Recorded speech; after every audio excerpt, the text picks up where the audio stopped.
Dan kami rindu memiliki dasar yang kokoh, yaitu kebenaran firman Tuhan sebagai iman kami bahwa setiap janji Tuhan selalu terbukti dan nyata. Kami rindu untuk belajar kebenaran firman-Mu untuk menjadi kekuatan bagi kami, sehingga kami semakin mengenal pribadi-Mu, siapakah Tuhan Yesus dalam hidup kami secara pribadi. Pakai hamba-Mu Tuhan yang akan menjadi penerjemah isi hati Tuhan kepada kami, pengurapan-Mu.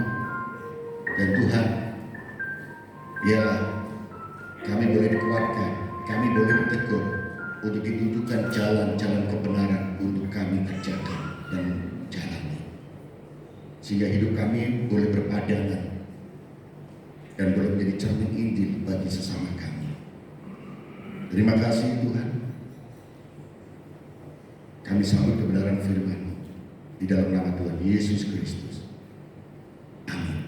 Silakan duduk Ibu Bapak dan Saudara yang dikasihi Tuhan Yesus Kristus. Satu kebahagiaan bagi saya, ya, terkhusus ya saya pribadi. Saya teringat 29 tahun yang lalu, ya. Mungkin ini suatu kairos Tuhan, kesempatan yang Tuhan berikan, di mana waktu itu saya tinggal di suatu kota yang kecil. Kemudian saya belum percaya Tuhan Yesus. Kemudian suatu ketika saya ikut ada ibadah, diajak teman-teman ibadah, saya tidak pernah mau. Kemudian akhirnya ibadah, dan ketika ibadah itu di kota itu, di gereja tersebut, saya diteguhkan oleh firman Tuhan, dan saat itulah saya mengambil keputusan untuk menerima Tuhan Yesus, saudara. Itu 29 tahun yang lalu. Dan puji Tuhan, hari ini saya ditemukan dengan Ibu. Ibu mungkin pernah tahun 95 KKR di Brebes, Bu, ya. JBPS Brebes itu kan. Nah, saya itu di situ, Bu. Jadi saya teringat 29 tahun yang lalu ketika saya mendengar firman Tuhan, dan itu saya mengambil keputusan untuk menerima Tuhan Yesus sebagai Tuhan dan Juru Selamat. Dan sampai hari ini 29 tahun, saya boleh, suatu kebahagiaan, saya boleh duduk dekat. Dulu saya berjauhan di belakang melihat khotbah, sekarang duduknya di sebelahnya. Puji Tuhan, ya, kemurahan Tuhan, saudara. Ini suatu kebahagiaan bagi saya. Dan dalam hati saya, waktu saya perjalanan hidup melayani di Surabaya, saya kapan waktunya saya bisa berjumpa untuk mengucapkan terima kasih, karena saya sudah dikuatkan oleh firman Tuhan, diteguhkan, sehingga saya mengambil keputusan untuk menerima Yesus sebagai Tuhan dan Juru Selamat. Dan ini kesempatan saya berjumpa. Terima kasih Ibu sudah mengenalkan saya Yesus Kristus sebagai Tuhan dan Juru Selamat, ya. Waktu tidak akan perpanjang, saya undang Ibu Agnes Maria, ya. Beliau akan mengabarkan kabar baik kepada Ibu Bapak semuanya. Ayo konsentrasi untuk mendengar firman Tuhan. Saya persilakan Ibu.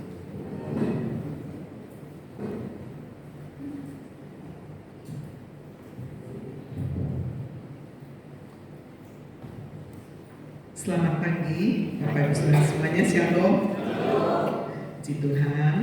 Makanya waktu saya dihubungi oleh Pak Hansen, ya, saya bingung kok bisa tahu nama saya. Apalagi panggil saya Ii Hacing. Nah, itu nama hanya orang-orang tertentu aja, saya yang mengetahui nama lama saya. Dan sebutan II itu ya untuk keponakan-keponakan saya, ya, khususnya dari anak-anak kakak perempuan saya, ya, yang memang tinggalnya di Brebes. Nah, baru hari ini saya tahu ternyata Hansen dari Brebes. Kita kasih kemuliaan buat Tuhan Yesus. Saya juga berbahagia, bersyukur benih yang ditabur oleh firman Tuhan tidak pernah sia-sia. Saya mungkin kurang lebih 35 tahun lalu, ya, pernah diundang di tempat ini. Bahkan sebelum menikah, ketika saya dari kota Bandung, saya diundang melayani di GPPS, ya, GPPS Pusat. Lalu kemudian berkeliling, termasuk saya pernah melayani juga di tempat ini. Jadi waktu saya dipanggil GPPS Embong Blimbing, rasanya ingat ya. Puji Tuhan, Bapak Ibu Saudara boleh setia. Saya ingin tahu berapa banyak saudara yang dari 35 tahun lalu sudah ada di tempat ini. Wah, luar biasa ya. Kita kasih tepuk tangan juga untuk Bapak Ibu yang setia. Nah, hari ini karena bertepatan ini adalah bulan November ya. Kalau bangsa Indonesia memperingati Hari Pahlawan itu 10 November. Dan Hari Pahlawan ini sangat lekat sekali loh dengan arek-arek Surabaya, betul ya? Ketika bagaimana bendera merah putih boleh dikibarkan, bendera sang penjajah boleh dirobek. Itu peristiwanya dari mana? Di Surabaya. Nah, saya ingin hari ini kita boleh belajar soal bagaimana kita menjadi pahlawan. Siapa sih pahlawan di dalam kehidupan kita? Pasti Bapak Ibu punya pahlawan-pahlawan ya. Apakah itu orang tua kita, betul nggak? Tanpa mereka kita nggak ada di sini loh. Ya, mungkin tidak semua orang tua baik-baik, ideal, sempurna. Mungkin tidak sempurna. Dan mungkin juga ada yang pahlawannya adalah kakek nenek karena dibesarkan oleh kakek nenek ya, atau mungkin oleh sahabat, atau mungkin oleh teman daripada orang tua. Kita nggak pernah tahu. Saya percaya bahwa setiap kita pasti punya hero dalam hidup ini. Amin. Nah, hari ini kita belajar, saya berikan judul khotbah adalah Learn from Young Hero. Bagaimana kita bisa belajar dari pahlawan-pahlawan yang muda. Ya, kita seringkali belajar dari yang tua-tua, yang dewasa-dewasa. Tapi kita juga perlu, karena Alkitab mencatat ada pahlawan-pahlawan muda. Ya, tadi kita lihat singernya aja, 2 masih muda banget itu ya. Nah, worship leadernya masih muda. Tadi sebagian yang main musik juga muda. Nah, itu sebabnya kita lihat ya, next slide. Tadi saya udah bahas bagaimana dalam pendahuluan siapa itu pahlawan-pahlawan di dalam kehidupan kita. Bisa juga guru kita, bisa juga dosen ya waktu sekolah, bisa juga ya pembina rohani atau seseorang yang membawa saudara kepada Kristus, membuat saudara bisa bertumbuh, berbuah dalam kehidupan ini. Bapak Ibu Saudara, siapa hero dalam hidup kita? Tetapi ada satu-satunya superhero yang memberikan hidupnya, nyawanya bagi kita. Saudara-saudara, itulah Tuhan Yesus Kristus. Tetapi ini menjadi satu-satunya. Mengapa? Sebab dia tidak hanya mengorbankan hidupnya, memberikan nyawanya, mencurahkan darahnya, tapi juga pengorbanannya itu membawa keselamatan, kehidupan kekal. Beberapa tahun lalu ya, sudah cukup lama, saya mengenal seorang yang ikut di dalam klub Bible Club ya. Mungkin kalau ada Bapak Ibu yang ikut, atau dulu istilahnya ayo baca Alkitab ya, 1 hari baca 5 pasal. Nah, salah satu dari kota Gresik sudah ya, namanya Pak Darsono. Sampai hari ini masih ikut doa pagi via Zoom setiap hari Senin sampai Sabtu, mulai 4:30 ya kita bikin. Nah, dia bisa ikut. Nah, ternyata sudah saya mengenal Pak Darsono ini karena anak sulungnya pernah menjadi pahlawan. Ketika di daerah Gresik itu kebanjiran, saudara, dan banjir yang luar biasa sekali, arusnya sangat deras, dan anaknya Ria sulung itu menolong anak kecil yang sedang terbawa arus. Anak kecil itu bisa diselamatkan. Ya, kalau nggak salah 2 anak itu. Tapi dia udah tenaganya terkuras waktu dia angkat tangan gini minta tolong, nggak ada yang menolong. Akhirnya dia terbawa arus. Nah, sudah ada orang-orang yang menjadi hero. Seperti juga bangsa dan negara kita punya pahlawan-pahlawan. Mereka sudah mati, meninggal dunia, dan mungkin kita tidak mengenal nama-nama mereka, tapi mereka berjasa. Tapi sangat berbeda dengan Yesus Kristus. Walaupun orang-orang ini bisa memberikan hidupnya, nyawanya. Tetapi hanya Yesus yang dapat memberi hidup yang kekal. Amin. Nah, hari ini saya ingin mengajak kita semua dapat menjadi hero. Kita semua, saudara dan saya, semua bisa menjadi pahlawan. Nah, hari ini kita akan belajar dari pahlawan-pahlawan kecil, pahlawan-pahlawan muda yang ada dalam Alkitab. Yang pertama kita belajar, saudara, bagaimana, next slide, melepaskan sakit hati.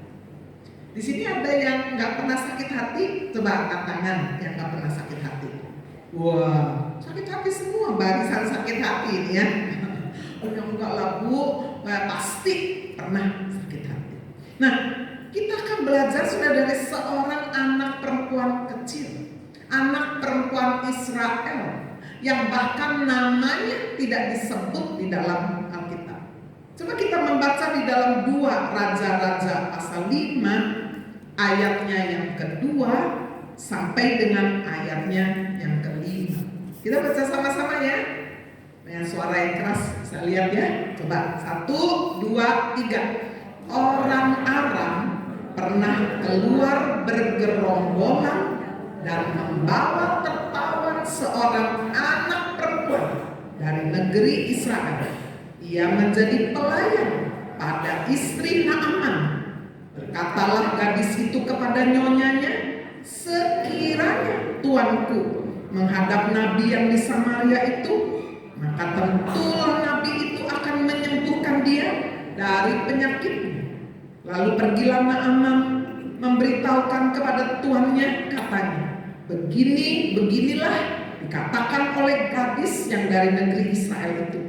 Maka jawab Raja Aram, baik, pergilah, dan aku akan mengirim surat kepada Raja Israel.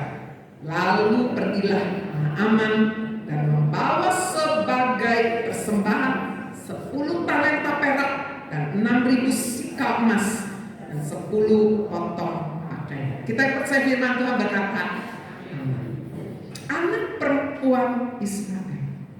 Sadari anak perempuan yang saya anggap ini seorang hero juga. Next slide, kita belajar bagaimana artinya menerima kenyataan yang memahitkan. Soalnya ketika anak perempuan ini ada di Aram, dia terpisah dengan orang tuanya. Orang tuanya mungkin sudah dibunuh karena peperangan, dia nggak ngerti apa-apa. Memang korban perang itu selalu rakyat biasa, termasuk anak-anak. Dipisahkan saudara dari orang tuanya, dan anak perempuan ini dibawa, saudara sekalian, dipisahkan juga dengan bangsanya. Bayangkan, masih kecil, sudah nggak memiliki orang tua lagi, korban perang, terpisah dengan bangsanya, diambil, sudah dijadikan budak, dijadikan pelayan dari istri Naaman. Seharusnya kira-kira apa yang ada di dalam diri si perempuan kecil? Sakit hati, benci, marah, sedih, betul nggak? Ada dendam, awas ya. Cari kesempatan untuk bisa balas. Ini luar biasa. Kita belajar dari sikapnya yang positif. Dia mengampuni, dia bahkan mengasihi. Bapak Ibu saudara, ada dari kita ketika kita disakiti, ya kita mengampuni. Tetapi kemudian apakah kita mengasihi? Oh tunggu dulu, pokoknya kita ampuni, beres, bisa nggak melakukan yang lain-lain. Kenapa perempuan kecil ini saya angkat sebagai contoh seorang pahlawan yang masih sangat muda? Dia tidak berhenti dengan hanya mengampuni, tapi dia mengasihi, dia peduli. Ketika melihat Panglima Raja Aram buka bajunya ya, karena kalau di luar dia selalu pakai baju yang resmi, baju perang, gagah sekali. Tapi waktu pulang, waduh, sakit kusta. Dia bukan orang Yahudi, itu sebabnya dia tetap bisa tinggal di rumah. Kalau orang Yahudi pada zaman itu sakit kusta harus keluar dari rumah. Dan gadis ini luar biasa sekali. Dia tergerak oleh belas kasihan. Dia tidak bilang dalam hatinya syukur. Makanya jadi orang itu jangan jahat-jahat ya. Dia mengasihi. Sehingga dia memberikan satu informasi yang sangat menolong sekali. Dan informasi yang diberikan oleh perempuan kecil ini membuktikan bahwa perempuan ini mengenal Tuhan. Dia bisa menunjukkan di Israel, di Samaria, di kota Samaria ada seorang nabi yang dipakai Tuhan luar biasa, Nabi Elisa. Dia bisa berdoa dan menyembuhkan orang sakit. Wah, saudara, kalau saudara benci seseorang, disakiti seseorang, saudara mau kasih informasi yang berguna, informasi yang bisa membawa kesembuhan, informasi yang bisa bawa kesuksesan. Tunggu dulu. Aku pokoknya mengampuni, tapi aku udah gak mau ada hubungan lagi. Itu kita. Sebabnya kita belajar luar biasa ya dari perempuan kecil ini. Dia yang mengenal Tuhan, dia tahu ada hamba Tuhan yang diurapi, dia berani bersaksi. Tambah lagi kalau saya mau ngomong, wanita kecil ini berani mengambil resiko. Bagaimana kalau informasi yang diberikan lalu kemudian Panglima Raja Aram ini tidak sembuh, gimana? Wah, bisa dibunuh loh dia. Tapi luar biasa, sekali lagi iman daripada perempuan kecil ini luar biasa. Dan juga membuktikan bagaimana dia punya satu hubungan yang baik dengan istri Naaman. Itu karena istrinya pada waktu diceritakan ini ada hamba Tuhan yang bisa menyembuhkan, istri Naaman ini percaya dan menyampaikan kepada suaminya Naaman. Enggak gampang ya mempercayai informasi, jangan-jangan jebakan ini. Apalagi kemudian Naaman pun membawa informasi ini kepada Raja Aram. Raja Aram percaya juga. Wah, hebat sekali. Tapi di atas semuanya kita tahu ada tangan Tuhan. Amin. Bapak Ibu, firman Tuhan berkata, hati raja itu seperti batang air. Mau digerakkan kemana? Saya sama seperti saudara. Ketika kita sedang menghadapi masa-masa yang sulit, kita sepertinya berkata, aduh, bisa nggak ya? Orang yang keras ini bisa dilembutkan nggak ya? Bisa nggak ya persoalan ini selesai? Gitu ya. Tetapi ketika kita benar-benar berserah kepada Tuhan, percaya, serahkan Tuhan dan kalau Tuhan mau, tidak ada yang mustahil. Amin. Belajar saudara dari perempuan kecil ini. Kita sering kali sudah mau menolong aja, aduh aku kalau kasih informasi dokter, iya kalau sembuh. Kalau nggak sembuh, dia tambah parah, mati gimana? Nanti aku disalahin. Apa itu pernah perasaan begitu nggak mau menolong orang? Nggak deh, aku nggak mau resiko deh. Nah itu Bapak Ibu. Tapi kita belajar loh dari perempuan kecil. Bagian dia apa? Memberikan informasi. Dia bersaksi. Dia mengenal Tuhan. Dia serahkan itu semua kepada Tuhan. Dan iman daripada gadis kecil ini tidak sia-sia. Kita melihat bagaimana pada akhirnya Naaman yang tadinya mengandalkan harta kekayaannya, wah dia bawa emas, bawa perak, ya, bawa baju-baju bagus. Ya pikir saudara hamba Tuhan ini bisa dibeli dipakai uang. Tapi alangkah kecewanya Naaman waktu sampai di depan rumahnya Nabi Elisa, keluar aja enggak. Cuma kasih surat, udah suruh Gehazi bilang suruh benamkan diri 7 kali di sungai Yordan. Wah langsung marah. Hah? Udah nggak keluar, bayanganku dia akan keluar kasih hormat, lalu menumpahkan tangan, gerak-gerakan tangannya. Kalau aku kasih semua ini persembahan yang banyak ini, ya, kalau dijumlahkan itu 6.000 sikal emas. Sudah sekali itu nilainya 10 talenta perak, 1 talenta 34 kilo. Ya, sudah sekali nilainya bisa miliar ini yang dibawa oleh Naaman ini. Tapi Bapak Ibu, Tuhan lebih tahu. Ternyata penyakit yang diderita oleh Naaman bukan hanya kusta. Zaman dulu kusta nggak sembuh, pasti nggak sembuh. Tapi ada penyakit yang jauh lebih mematikan. Namanya penyakitnya apa? Somse. Sombong sekali. Tuhan mau penyakit itu sembuh dulu.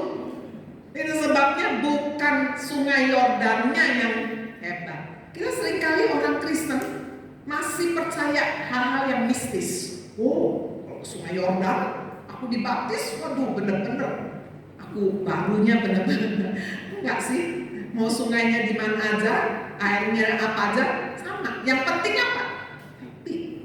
Cuma kalau Bapak Ibu pergi ke Israel, ya sekalian sudah sampai Israel, kalau sudah pernah dibaptis, baptis lagi boleh nggak? Itu namanya bukan dibaptis lagi, tapi rededikasi. Ya untuk memperbaharui aja iman kita kepada Kristus. Jadi kembali kepada Naaman. Kita melihat bahwa untunglah Naaman memiliki pegawai-pegawai yang baik. Bapak Ibu Saudara, siapa teman-teman di sekeliling kita menentukan?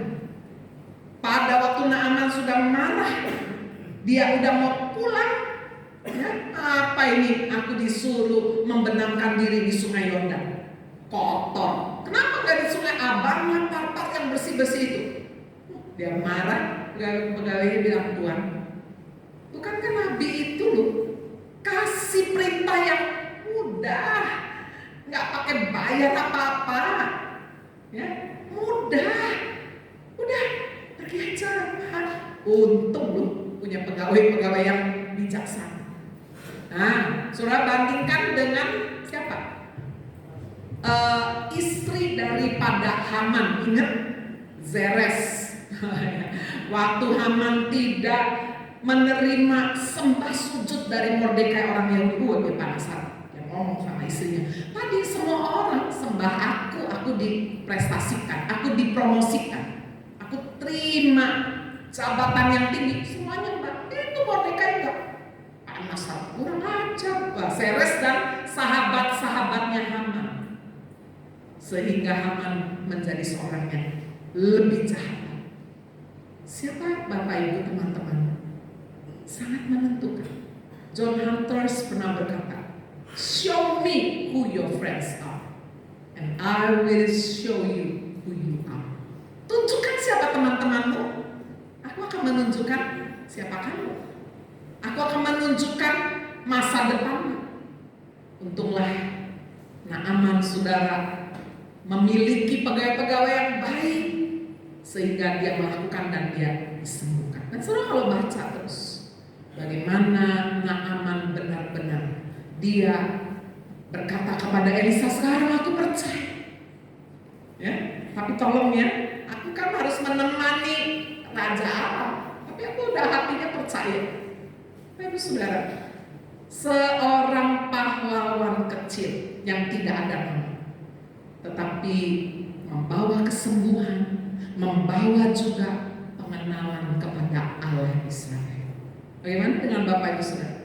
Hari ini masih ada sakit hati?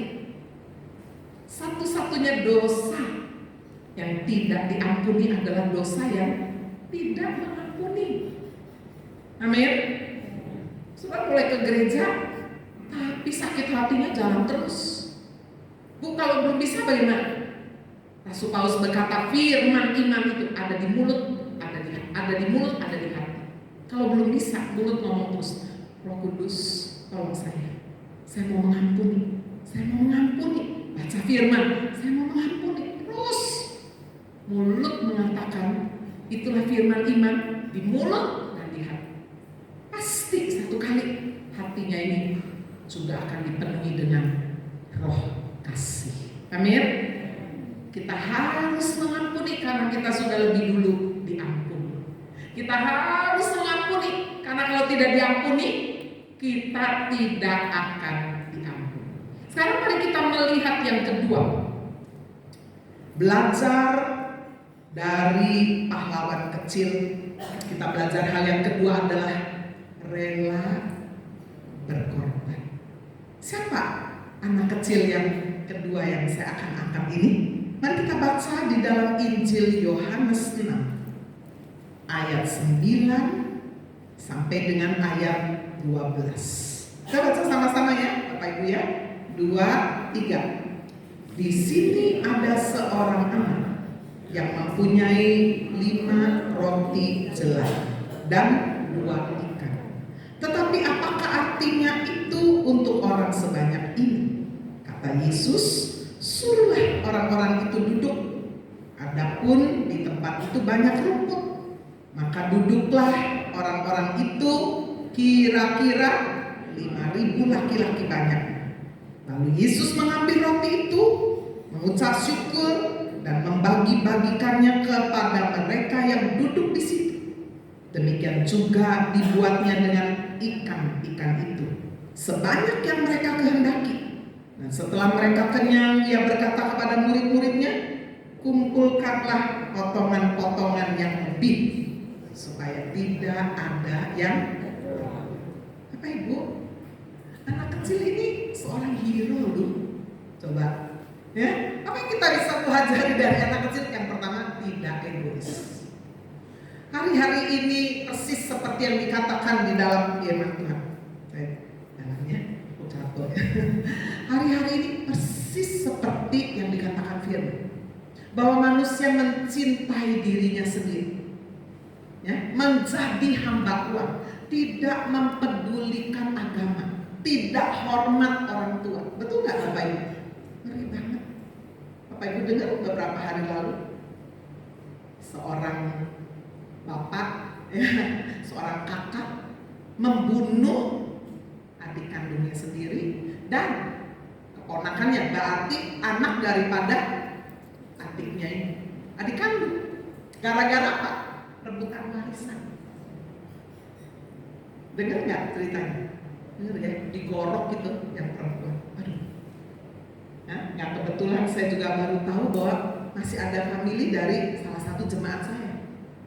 Hah? Oh iya, itu saus-saunya suaminya dari jemaat. Ibu, ini hari-hari yang terakhir, hari yang sulit, hari yang sukar. Manusia lebih mencintai diri sendiri, menjadi hamba uang. Ini sebabnya kita mau belajar untuk kita tidak menjadikan uang sebagai Tuhan. Saingan terbesar Tuhan itu bukan iblis, bukan setan. Saingan terbesar Tuhan adalah mammon, duit. Coba tes. Kalau saya bilang begini, Bapak Ibu, besok, Pak ada doa pagi nggak di sini? Ada, jam berapa? Jam 5. Yang datang berapa Pak? 20, 30, wah lumayan. Tapi kalau saya mau begini, Bapak Ibu, besok ya doa pagi jam 5. Setiap orang yang datang tidak boleh terlambat. Saya akan kasih satu orang 500.000. Kira-kira yang datang lebih dari 30 nggak? Mungkin sampai 18. Kasih berapa tadi? 500.000. Waduh, cuma datang Pak, iya datang. Tapi kalau sebelumnya sudah doa pagi supaya iman kita kuat, supaya kita ini tidak jatuh dalam pencobaan, tetap 30, 20, betul nggak? Tapi begitu saudara kalau datang, semua saya kasih ampau, gua peceng. Datang nggak? Tuh datang katanya. Yang musik juga datang. Jadi tuannya saudara siapa? Coba. Kita sering bilang Yesus engkau Tuhan. Bohong. Buktinya sudah ketika tawaran, marilah semua yang letih sudah berbeban, datang kepadaku. Ya, supaya engkau mendapatkan kelegaan. Nggak datang tuh, biarin. Tapi marilah semua yang letih lesu dan berbeban berat, datang. Saya akan kasih ampau setiap datang 500.000. Udah angkat tangan. Saya datang, saya Bu. Wah, siapa yang bawa teman tambah 2 kali lipat, dapat 1 juta. Waduh, tempat ini satu jalan penuh semua. Betul nggak saudara? Lihat, ini hari-hari yang suka. Kita sedang berbicara realita, fakta, kenyataan. Tapi hari ini kita belajar dari anak kecil. Kita nggak tahu siapa namanya, kita juga nggak tahu dia laki apa perempuan ya, tapi gambar-gambar menggambarkan laki. anak kecil. Saudara-saudara sekalian, yang jelas anak ini tidak kikir. Amin. Saya pernah baca ayat orang kikir tidak masuk dalam kerajaan Allah. Pernah baca nggak? Hah? Pernah baca nggak? Kita cuma bicara ngomongnya orang yang berzina, percabulan, menyembah berhala. Ini sambungannya ada orang kikir juga tidak masuk ke dalam kerajaan Allah. Tetapi saudara, kekikiran itu dosa. Ternyata terus dilakukan. Hari ini Bapak Ibu kita belajar dari seorang anak kecil, dia tidak kikir. Dia percaya dia melakukan bagiannya. Orang Yahudi itu terkenal kekikiran, mirip-mirip kalau di Asia orang Chinese itu. Ya, saya dari keluarga Totok, saudara. Papa mama saya lahir di Tiongkok. Waktu mama saya percaya Yesus karena engkong saya waktu kali juga bisa percaya Yesus, tapi belum lahir baru sungguh-sungguh. Saya masih ingat tuh ajaran mama saya masih kecil. Cing, mau ke gereja, kasih persembahan, kolektor, jangan besar-besar, cari yang paling kecil. Pelit banget tuh saudara mama saya. Tapi sesuatu berubah saudara. Waktu saya kurang lebih SMA ya, saya terima Yesus, saya lahir baru, saya baca firman. Waduh, saya mengerti. Apalagi waktu saya baca orang kikir tidak masuk kerajaan surga. Waduh, saya bertobat betul-betul. Saya bilang, ini ada ayat loh. Tuhan mau masuk dalam hidup kita dan Tuhan mau mengubah hidup kita. Dan mama saya berdoa minta ampun, menerima Yesus Kristus masuk di dalam hati. Hidup baru, benar-benar baca Alkitab. Saya beli Alkitab yang gede. Hidupnya berubah. Saudara, dan apa yang berubah? Ke gereja dia nggak bilang lagi cing, bawa yang kecil, enggak. Dia menjadi seorang yang murah hati. Termasuk dulu saya waktu masih SMA, saya membawa kakak perempuan saya di Brebes itu bersama kakak ipar saya. Jadi kakak perempuan saya yang di Brebes ini menikah dengan suami yang belum Kristen. Ya zaman dulu kan Kristennya Kristen KTP. Tapi ketika saya udah percaya Yesus sungguh-sungguh, saya membawa berita Injil. Sehingga suami istri ini akhirnya sudah benar-benar lahir baru. Yaitu masuk ke gereja GPPS di Brebes tuh. Ya. Waktu saya kemudian mulai kuliah, saudara, dan Tuhan awas saya lebih lagi untuk benar-benar dipenuhi Roh Kudus. Jadi sebelum menikah saya udah melayani di Brebes tuh, di GPPS Brebes. Almarhum pendeta Sam ya. Beberapa waktu lalu saya sempat ke Brebes juga. Mereka mengadakan juga satu KKR pakai tempat di GPPS Brebes. Saya bersyukur. Kakak perempuan saya punya anak 6 di Brebes. Ya, anak pertama itu ponakan saya masih saya injili. Ya, kemarin baru datang juga, umurnya sekarang sudah 50 lebih tuh. Keponakan saya yang perempuan yang pertama. Jadi Bapak Ibu Saudara, ketika kita belajar melakukan bagian kita seperti anak kecil ini, tidak kikir, tidak egois, dia percaya kalau dia melakukan bagiannya, sesuatu pasti terjadi. Apa? Nggak tahu. Coba bayangkan waktu itu ribuan orang dan Yesus diikuti sampai malam, dan Yesus kasihan. Orang-orang ini belum makan ini. Dia tanya kepada Filipus, siapin makan. Beli gimana? Uang 200 dinar gak akan cukup. Lagi pula kalau ada uangnya, beli roti di mana? Itu ya masalahnya. Duitnya sopo. Bapak Ibu Saudara, Yesus tahu sebetulnya apa yang dia mau lakukan. Dia cuma mau menguji aja. Tidak lama kemudian Andreas datang. Yesus, guru, ada seorang anak kecil. Menurut saudara, apakah Andreas bisa tiba-tiba tahu ada anak kecil yang punya 5 roti dan 2 ikan? Menurut saya tidak. Ini ribuan orang loh. Saya yakin anak kecil inilah yang mendatangi Andreas. Om, aku bawa 5 roti jelai, bukan 5 roti gandum. Jelai itu kualitas, ya kalau emas itu ciate ini ya, kualitas yang lebih rendah, biasa dipakai untuk kasih orang miskin, kasih binatang, kasih jelai. Berarti ini anak miskin. Dia membawa 5 roti jelai dan 2 ikan kasih kepada Andreas ini, kepada panitia murid Yesus. Luar biasa loh. Dia pahlawan. Saudara, dan Yesus menerima 5 roti dan 2 ikan dan mengucap syukur sehingga dikatakan dia bisa memberikan kepada 5.000 orang laki-laki, belum termasuk istri dan anak-anak. Masih ada sisa berapa? 12 waktu. Wow. Bapak Ibu, kita senang dengar cerita ini, pelipat gandaan. Tapi berapa sering kita fokus kepada anak kecil ini yang menjadi pahlawan. Dia tidak memberikan yang banyak karena dia cuma punya 5 roti dan 2 ikan. Apa yang ada padamu, itulah yang Tuhan ingin kita berikan. Amin. Dia nggak minta yang nggak ada sampai harus utang-utang, enggak. Apa yang ada padamu?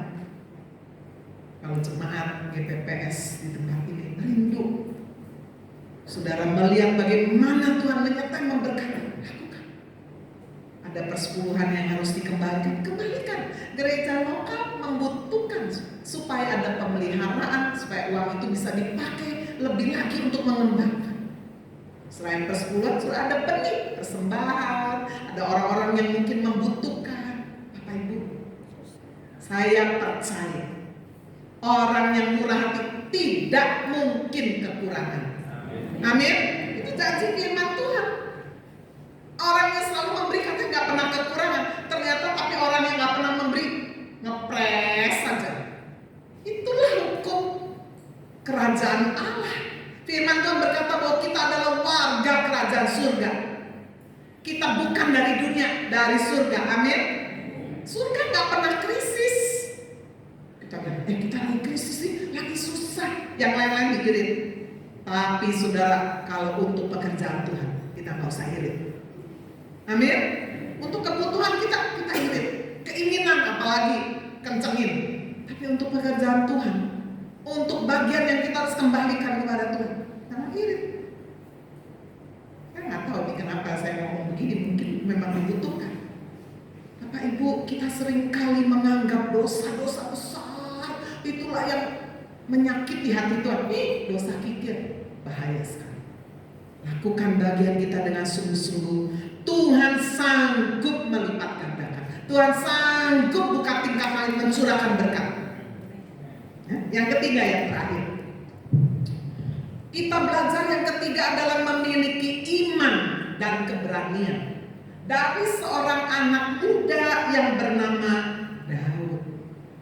Daud yang melawan Goliat ini adalah Daud yang masih sangat muda, pipinya masih kemerah-merahan, sehingga pada saat saudara dia maju melawan Goliat, Goliatnya bilang, anjingkah aku, kamu bawa aku ke tepel ini? Ya, masih muda banget. Coba kita lihat, belajar dari Daud hal apa? Hidup rajin, taat sama orang tua. Sedih ya, lihat anak-anak sekarang ini memberontak sama orang tua, disuruh orang tua susah. Tapi begitu pacarnya bilang, ya aku bisa dijemput apa enggak? Siap. Padahal tadi disuruh sama orang tuanya, aku besok ulangan, aku besok ini, aku gak enak, pusing. Loh, begitu pacarnya dari ini apa? Embong blimbing ya, sampai rumahnya pacarnya di mana ya? Di Sidoarjo ya, tetap dekat. Nah ini lihat, Daud seorang anak yang rajin, taat sama orang tua, walaupun firman Tuhan berkata bahwa orang tuanya itu membedakan dia. Walaupun ayahku dan ibuku tidak menerima aku, itu jelas loh. Tapi Daud luar biasa. Saudara, dia juga bertanggung jawab dengan tugas remeh yang diberikan, menggembalakan kambing domba yang hanya 2-3 ekor. Dia gak sakit hati. Lihat generasi anak muda sekarang apa? Fragile ya. Beberapa waktu yang lalu juga anak muda bunuh diri. Betul gak? Satu diputus pasar, satu katanya dibully, bunuh diri, depresi. Nah, hari ini kita belajar dari Daud. Mari kita lihat bertanggung jawab dengan tugas yang diberikan. Kita lihat 1 Samuel pasal 17. 1 Samuel pasal 17. Saya sebentar lagi selesai ya. Ayat 34 sampai 35. Mari kita baca bersama-sama 2, 3. Tetapi Daud berkata kepada Saul, "Hambamu ini biasa menggembalakan kambing domba ayahnya. Apabila datang singa atau beruang yang menerkam seekor domba dari kawanannya, maka aku mengejarnya. Maka aku menghajarnya, melepaskan domba itu dari mulutnya. Kemudian apabila ia berdiri menyerang aku, maka aku menangkap canggutnya lalu menghajarnya dan membunuhnya." Luar biasa. Ini Daud waktu masih muda. Jadi gembala domba 2-3 ekor, lalu datang singa, lalu datang beruang mau menerkam domba itu. Apa yang dilakukan oleh Daud? Apa dia lari terbirit-birit selamatkan diri? Enggak. Ini luar biasa. Daud hadapi singa, hadapi beruang. Dikatakan dia tarik canggutnya, dia pukul. Ini Daud tidak lagi gombal. Sungguh-sungguh, kalau enggak dia pasti udah mati. Itu dikatakan pada saat ketika orang Filistin yang diwakili oleh Goliat menantang duel. Semua nggak ada yang berani, termasuk Saul. Saul tingginya diperkirakan bisa 2 meter. Kalau Daud mungkin 160, ya. Jadi dia kelihatan kecil. Apa yang disuruh? Tapi kita lihat luar biasa keberanian yang ada di dalam diri Daud. Karena apa? Tanggung jawab yang dia lakukan ketika dia mendapatkan tugas daripada orang tua. Apa semua di balik ini kita belajar dari Daud? Pahlawan yang firman Tuhan berkata bahwa dia seorang raja yang berkenan. Mari kita baca ayat terakhir, 1 Samuel 17 ayat 37 dan ayat 45. Pula kata Daud, "Tuhan yang telah melepaskan aku dari cakar singa, dari cakar beruang, dia juga yang akan melepaskan aku dari tangan orang Filistin itu." Kata Saul kepada Daud, "Pergilah, Tuhan menyertai engkau." Tetapi Daud berkata kepada orang Filistin itu, ayat 45, "Engkau mendatangi aku dengan pedang dan tombak dan lembing, tetapi aku mendatangi engkau dengan nama Tuhan semesta alam, Allah segala barisan Israel yang kau mengandalkan Tuhan." Keberanian Daud bukan karena aku hebat, aku punya pengalaman, aku dulu berani menghadapi singa. Enggak. Dia sedang menceritakan realita, tapi di balik semua itu dia berkata, Tuhanlah yang melepaskan aku, Tuhanlah yang mengajari aku berperang, Tuhanlah yang memberikan keberanian itu. Sekarang aku juga menghadapi Goliat bukan dengan pedang, tombak, lembing, tapi dalam nama Tuhan. Bapak Ibu, hari-hari ini kita nggak tahu loh. Saya baca ya berita-berita. Soalnya ingat nggak pada waktu mau masukin tahun 2024, ramalan bilang apa? Tahun 2024 ini gelap, susah, krisis, betul nggak? Kita bisa jalani. Ini udah mau habis nih 2024, mau masuk 2025, kita juga dengar, aduh lebih sulit. Pajak mau naik dari 12% ya. Wah, aduh gimana ini? Wah, PHK mulai terjadi. Sudah selesai, harga barang mungkin juga akan naik. Bukan masa yang mudah. Di hadapan kita ada Goliat. Bagaimana saudara menghadapinya? Andalkan Tuhan. Amin. Lakukan bagian kita. Firman-Nya jangan dikorting. Firman kita tetap jalanin. Firman itu kita lakukan bukan karena tergantung situasi. Yesus Kristus tidak berubah dulu, sekarang, sampai selamanya. Perintahnya, janjinya tidak berubah. Kita jangan berat sebelah, berkatnya tidak berubah, tapi kewajiban kita, perintahnya berubah-ubah. Habis Tuhan, aku lagi sulit. Enggak. Bagian kita tetap taat. Hari ini kita belajar 3 hal dari pahlawan-pahlawan muda. Lepaskan sakit hati, belajar dan rela berkorban, Dan mari kita belajar memiliki iman dan keberanian karena kita mengandalkan Tuhan. Amin. Tuhan Yesus memberkati kita semua. Haleluya. Mari kita bangkit berdiri, Bapak Ibu. Kita akan berdoa. Tuhan, terima kasih Engkau sudah berfirman bagi kami, meteraikan setiap kebenaran firman yang kami dengar hari ini. Tuhan, meteraikan supaya tidak kembali dengan sia-sia. Kami mau menjadi orang yang berbahagia karena mendengar dan melakukan firman. Kami mau menjadi orang yang berhasil karena mendengar dan melakukan. Berapa banyak sudah mau melakukan firman, membuang, melepaskan sakit hati. Kita mau belajar rela berkorban. Kita juga mau benar-benar memiliki iman dan keberanian karena mengandalkan Tuhan. Berapa banyak saudara sungguh berkomitmen mau belajar melakukan. Mari angkat tangan saudara, saya akan berdoa. Tuhan Yesus, Kau lihatlah tangan-tangan kami diangkat. Kami harus terhubung dengan Engkau untuk kami mampu melakukan semuanya. Pegang tangan setiap kami. Kami mau membuang sakit hati kami. Jika ada yang sakit, dijamah, disembuhkan oleh kuasa bilur Yesus. Jika ada yang susah, dihiburkan. Jika ada yang kekurangan, kesulitan, Tuhan berkati dalam nama Yesus. Bahwa kami setia dan menjadi berkat. Berkati gereja ini, berkati gembala sidang di tempat ini Tuhan.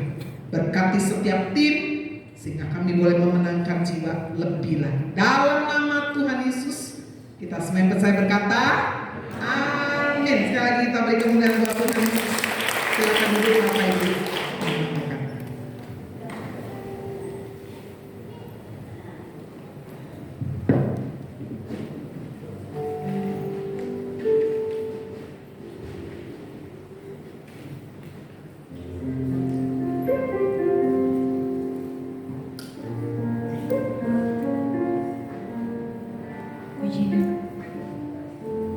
Kita sudah diberkati oleh kebenaran firman Tuhan. Kita belajar hari ini bahwa bukan karena kita muda, bukan karena kita baru, tapi Tuhan bisa pakai setiap kita untuk menjadi berkat buat orang-orang di sekitar kita. Sebenarnya kita akan memberi persembahan. Sebelum itu kita mau sama-sama berdoa untuk persembahan. Tuhan Yesus, terima kasih Tuhan untuk kesempatan hari ini Bapak. Kami percaya Tuhan, bukan kebetulan Tuhan kami hadir pada pagi hari ini. Kami boleh mendengarkan firman-Mu pada hari ini Tuhan. Jamah setiap kami Tuhan, biarlah firman ini bukan sekedar kami dengar, tapi juga boleh menjadi kekuatan, rema bagi masing-masing kami. Dan Kau berkati Tuhan, bila kami akan memberi persembahan, Kau berkati persembahan ini boleh digunakan Tuhan untuk pekerjaan Tuhan di tempat ini. Pakai lebih lagi Tuhan yang terkumpul ini untuk pekerjaan Tuhan dan pelayanan Tuhan di tempat ini, sehingga hanya nama-Mu saja yang boleh dipermuliakan Tuhan. Terima kasih Yesus, dan bersyukur untuk semua ini di dalam nama Tuhan Yesus. Haleluya. Amin. Kita percaya kita